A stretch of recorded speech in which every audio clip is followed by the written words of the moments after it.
Firms might still stay in that market in the short term because they can still cover up for their variable cost. Remember, we only consider short down if we cannot cover up for our variable cost. We talked about that. Short down. Short run, short down. Yeah. So, in an oligopolistic competition, because we can use price war, based on the fact that price war is part of the pricing strategy we could use. Yeah. And when you are using price war, it's just an attempt to gain market share. So if you are gaining market share, it simply means some firms will be making a loss at that period of time. But in the short run, they might not leave the market for you because they are still covering for their variable cost and there's still contribution towards the fixed cost.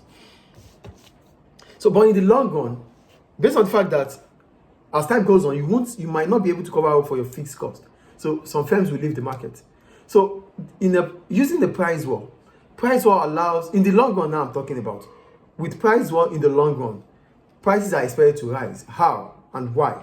Prices are expected to rise because supply would reduce based on the fact that some firms will leave the market. So if you are gaining a market share, it simply means some of your competitors are losing their customers. That is the way to gain a market share, yes or no? So if you are losing your customers to your competitors, then what's the point staying in the market? So you leave the market. That reduces competition, yes or no? And if competition reduces, output reduces, demand increases more than supply. So using in an oligopolistic market, when price war is used, in the short run, firms might be able to cover up for their variable cost, so they will stay. But in the long run, prices are expected to rise in twofold, either because supply is going to reduce or demand is going to rise over time. So prices are expected to rise in the future. That is using price war. Any question about price war? No. Good. Then we have predatory pricing. For predatory pricing, it simply means it occurs in an oligopolistic competition when a dominant firm set price below cost to drive out competitors, with the aim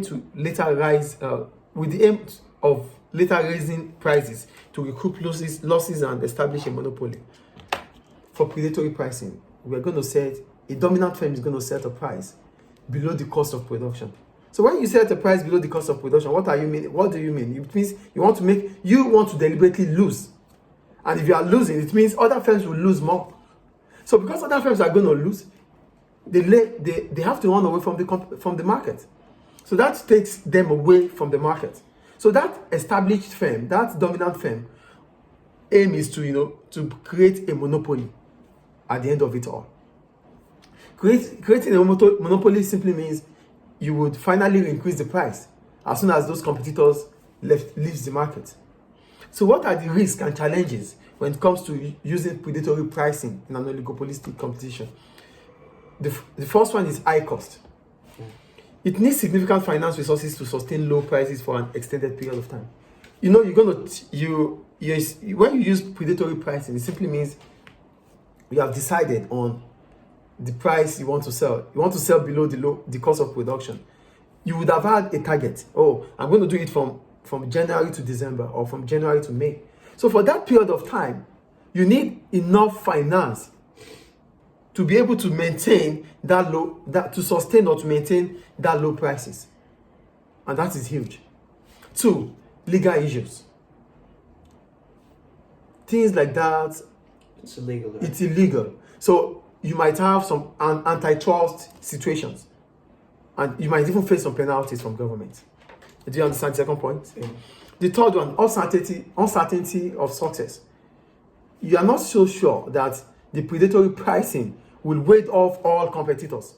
Maybe some will be able to compete with you. So you would have spent so much resources and it's not going to still be successful. So it's uncertain that it will lead to a success. And the last one is that there might be retaliation. Some firms it might not go well with them.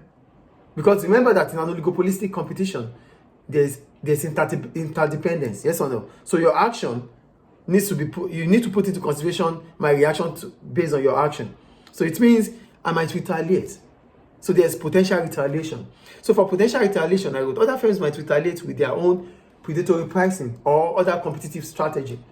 So these are the consequences of using predatory pricing. Any question about that? Yeah. And the third form of pricing strategy that can be used in an oligopolistic competition is limit pricing. And when we talk about limit pricing, it occurs in oligopolistic competition when a dominant firm set prices low enough to discourage new entrants.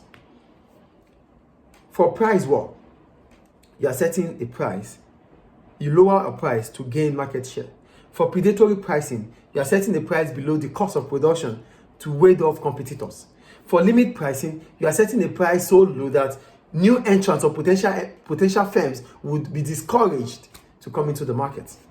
So, firms set low enough to discourage new competitors from entering the market, even if it means sacrificing short-term profit. So, I don't care. We're not going to make profit, but new firms are not going to come into this market. So, by preventing entry, the dominant firm preserves its market share and avoids competitive pressure of a larger market. So, what is the essence of doing this? The essence of doing this is to prevent entry, and that allows you to dominate the market and increase your market share. And when you're able to increase your market share, it reduces the pressure of being in a market that is large in terms of competition. Do you understand limit pricing? Yeah. Any question about limit pricing? Mm-hmm. Good.